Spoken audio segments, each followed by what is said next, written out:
having like me, Lockie, Lannon live stream shows how YouTube wanted to build the viewership and get people a bit more engaged with live streaming in general, maybe.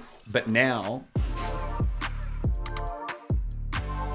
What's going on, guys? And welcome back to Watch Time. It's been a couple of weeks since the last episode. Things have been getting very hectic around Christmas with the launch of Chapter 3 in Fortnite, a lot of work on the Click side for Grace, and we're finally back. I can tell when you've been like recording a lot because your intros for Watch Time start to sound like a Fortnite intro. You're Much louder. What's going on, guys? Welcome back. Chapter 3. What do you feel like most people have been feeling about Chapter 3? There's a bit of controversy around the weapon balancing. Basically, shotguns are awful now. SMGs are great, which obviously has annoyed a lot of people. Aussie Antics and I have been having some heated debates on the topic. Generally, I think people really, really like it. I think people love the map. I think it's good. And where do you feel like Fortnite's at in general right now? In a position in the community? Has it like reinvigorated the Fortnite creator community, or do you feel like not really? I know there's a general sense of fatigue with a lot of creators at the moment, which is very understandable after this many years of the game being out. It just becomes quite hard to revolutionize anything. Yeah. It's all the same. I think the new chapter is good at getting people excited, but there is still that fatigue. If you look at the game as a whole, where it sits today, it is a huge game. We saw a lot of Epic's revenue numbers get disclosed during that Apple court case. There are very clearly a lot of people playing this game who are spending a lot of money. Yeah. But the more interesting thing is just that it's because it had such a took over the world phenomenon in 2017 and 2018 that now, even though it's big, just obviously there's not that like intense hype anymore. Yeah. But at the end of the day, it is still pretty much one of the biggest games in the world. Yeah. So it is nothing but a huge success. And we are coming into the last couple of weeks of the year. I, for one, am like very much ready for a little holiday. But before that, we have our Christmas party next week. Always like such a fun time of the year. Elliot's like comes in. Boat party, boys! Chief boat party officer. Mainly because everyone's been in lockdown for the last like 2 years. I feel like the boat party this year is going to hit different. I think it's going to be the biggest we've ever done, which is extra good. We got musicians, we got a lot of Red Bull coming on the boat. We got it's going to be a good time. All right, though, we're going to jump into our main large topic of the day today, which is another episode mainly focused on YouTube versus Twitch live streaming, and especially around the announcement of Ludwig signing to YouTube. Basically, he was called the golden boy of Twitch. He was effectively one of the largest people on the platform. And why do you think he was called the golden boy of Twitch? You know, it's interesting because within my circle and what I watched, I actually haven't seen a ton of Ludwig's content. But there was that really viral thing he did where he ran a subathon, which is where you basically stream for an insanely long amount of time to try and get as many people to subscribe as you possibly can. And he broke the Twitch subscriber record by an insane amount. He had hundreds of thousands of subscribers and effectively, broke the record, made an absolute ton of money doing it, which I think is actually going to be a very important and interesting thing for us to talk about in the later part of this discussion. Okay. Because I think we also not only want to talk specifically about Ludwig signing to YouTube, but also I think what some of the recent signings of YouTube streaming and people they have and haven't re-signed says a lot about YouTube's kind of strategy and what their focus is when it comes to trying to build live streaming. Because this obviously shows they are very much not out of the game of trying to build the live platform on YouTube. But it also shows that the way they're going about it, I think, has made some changes, especially over the last 6 months, where we've seen Tim the Tapman sign, and a lot of other Dr. Lupo and a lot of other kind of big Twitch creators shift over. Definitely. So he was the golden boy of Twitch. He then announced he's moving to YouTube, and I thought it was really interesting. He put out a video explaining why he moved to YouTube, which I frankly thought was a really good video. What were your thoughts?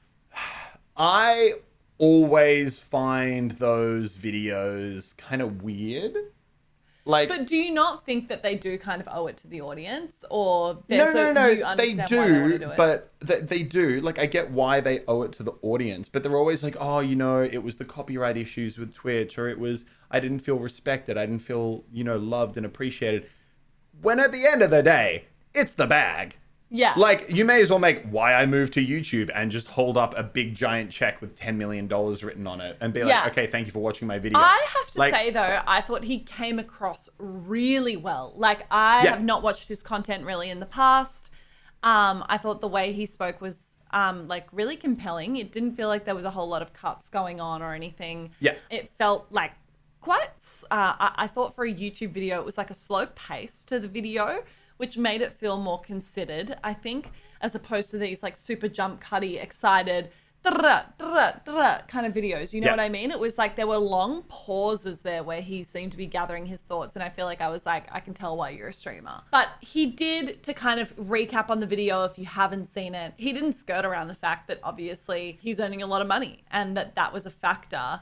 And at the start, he was basically being offered what seemed like the same deal from both platforms, like same number of hours he would need to stream per month, similar amounts of money. Based on that, he went with Twitch, basically. And then YouTube reduced the amount of hours he would have to do, which is probably quite compelling. You see some of these Twitch streamers, the really big streamers, they're probably contracted to be grinding. Like, if you're a really big streamer and you're still streaming like 200 hours a month or 150 hours a month, I would almost guarantee it's because that's part of your contract. Unless, I feel like the only exception being if you're XQC, I think that man is literally just built differently and he does like 20-hour streams every day.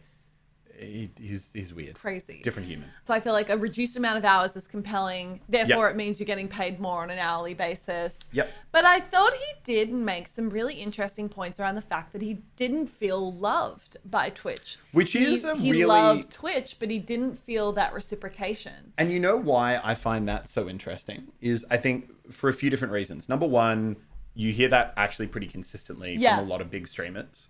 On Twitch, you mean? Or on just Twitch. about platforms in general? Well, I would say mainly on Twitch, actually. Okay. I would say YouTube creators, you know what? Like, I can't really think of specifically what YouTube does to make people feel more like part of a community. But I don't think you hear that complaint nearly as much. And I do think there's, like, a lot of that comes down to how maybe both platforms don't do a really amazing job of, like, positively engaging with their big creators. But I feel like it's more of a thing on Twitch where people have negative experiences around getting temporarily banned or unequal enforcement of policy. It's not only like they're not engaging with me, but it's also kind of like a fuck you. Yeah. I would have to say as well, having gone through the process of negotiating deals with YouTube and negotiating deals with Twitch, I would just say it has been a different experience. I remember, say 4 years ago, Twitch were probably, and honestly, you kind of can trace it to their acquisition by Amazon. Twitch was literally the industry example of how to, in a lot of ways, not they weren't perfect. Twitch parties. It was all about your Twitch friends. Yeah, you would go to events, and Twitch was always having like a really cool party. They would always have a booth at the event where if you're a Twitch partner, you can go and kind of use it as like a chill out area, get some drinks, get some food, go back out, do your meet and greets at the Twitch booth. Basically, there was just this overwhelming sense of, and it was always like, oh, Twitch community, I love being a part of this community. It's amazing. Versus these days where I feel like that really doesn't feel like the case. Yeah. So no, you're right. I think they did make a really good point around that. And you also heard that in Disguised Toast, who, he went and streamed on Facebook and now he's come back to Twitch. Oh, really? Yeah. And he was talking about why he made the change. And he was like, I went to Twitch and the offer Twitch made me was literally 1/30th of what Facebook did. And it was a low offer compared to what they were giving other people on Twitch. And apparently Twitch's reasoning was, we've already got someone who fills the same kind of demographic category as you. And it was kind of like, that's weird. But I do take what you mean. I think those videos, they're just interesting for me because it comes down to, I don't feel respected by the platform, which it is hugely valid. Ryan, who is the head of YouTube gaming. Yeah. He's done an amazing job of, I think, building like a lot of like camaraderie and love within the community. So people feel like he's an actual, like a real human. who actually has their best interests. Yeah. But I do think that those videos are interesting because a lot of the time, and I want to clarify, there is absolutely nothing wrong with this. Like anyone doing any job, you could be working in one company. If you get offered double your salary by another company and you move over, there's nothing weird or like shameful about that at all. That other company is valuing you higher. That makes sense. Yeah. But I do always find those videos a bit interesting because it's kind of like, oh, I didn't feel, valued and respected. When it's like, but if you really look beneath the surface, and you dig beneath that, it's kind of like, how did YouTube show they value you more? By paying $10 million extra. I think it's a personal thing when it comes to creators that I think are very loyal and they feel very bound to the platforms that they've been able to build an audience on, and then they feel very at the beck and call of their audience themselves. And so I almost feel like those videos are a way where maybe they do feel a little bit bad that they're taking the bag, and they shouldn't. But maybe there is an element where they're just like, oh, I feel the need to like appease my audience or explain myself in a way that's more than that. Whereas in actual fact, I think creators should feel comfortable being like, this platform's paying me triple. Well, creators making money has always been like a taboo topic. I think we've done an episode before talking about how it's less taboo these days. Yes. But back in the day, if you did a sponsorship, oh my God. Yeah, you're hiding that one right at the bottom of the description. If you did an integration at the start of a video, like a 20-second shout out for a company, you'll be like, annihilated. Guys, I'm so sorry about this. Like, I feel awful. Your dislike ratio is at 50% because everyone's like, you sold out, man. Yeah. You sold out to the companies. And like, and even still, I think there is this huge taboo. And I do think it's flipping a little bit. There is a bit more of a sense of like, get that bag, like you do you, like we're in your corner. It is still a bit taboo. Anyway, I think his personal reasons are definitely valid. And I do think that's a recurring issue for Twitch. I also do understand the issue Twitch is in. They can't match every single time. No. YouTube comes in, offers like a big number. They just can't. Because as far they'd have no strategy. Yeah. As far as I understand, the platform's already losing money, like most tech companies. So if they all of a sudden start paying tens of millions of dollars every time YouTube offers, and here's the thing, right? Say YouTube offered Ludwig $20 million to move to YouTube. Twitch counters and says, we'll give you 20 million. Bang. Okay. YouTube's still sitting there with their $10 million budget and a streaming slot that they're trying to fill that they've been allocated. They go to the next streamer. Hey, we've got $10 million if you want to shift over. Twitch counters again. No, we're going to keep you. That's another $10 million. So really effectively, YouTube just keeps shifting down the line, making that budget, because they've allocated that budget to getting streamers over. Yeah, Every really single good time point. Twitch counters, they're going to have to counter another offer because that money is just going to get shifted further along. So it actually, I actually do understand from their perspective why they can't counter all these offers and why they do just at the end of the day have to let a lot of big streamers go. I agree. Really good point. Okay, so predict me 5 years from now, what does the streaming landscape look like? I feel like I don't 100% know, but I feel like what is going to be a really interesting turning point is so far, Disguised Toast is one example.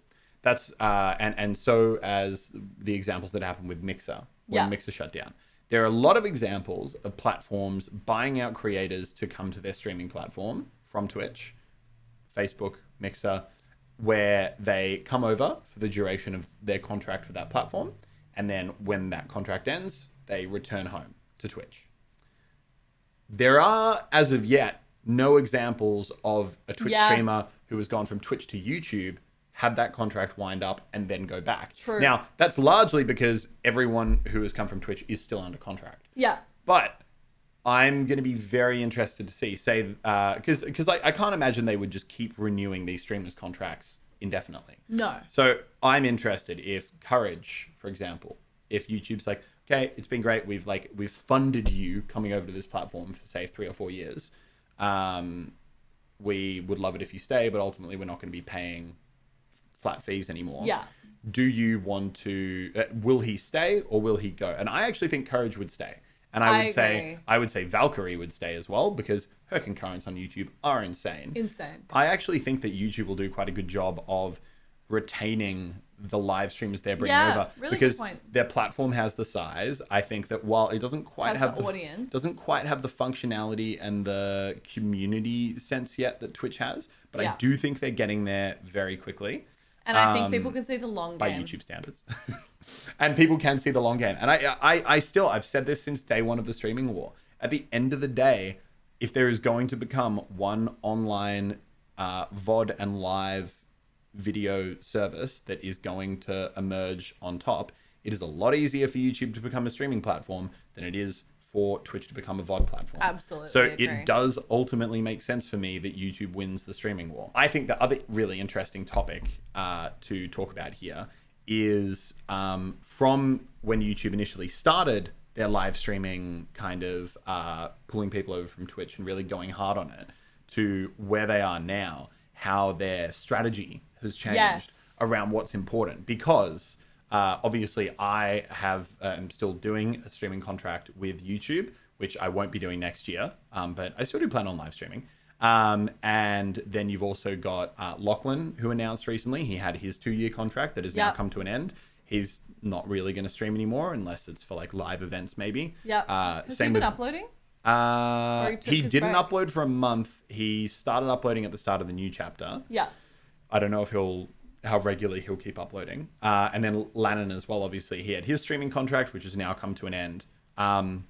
So all the YouTubers because obviously me, Lachlan, Lazarbeam, we were the 3 kind of YouTubers that YouTube signed when they did their big initial stream push. Yeah.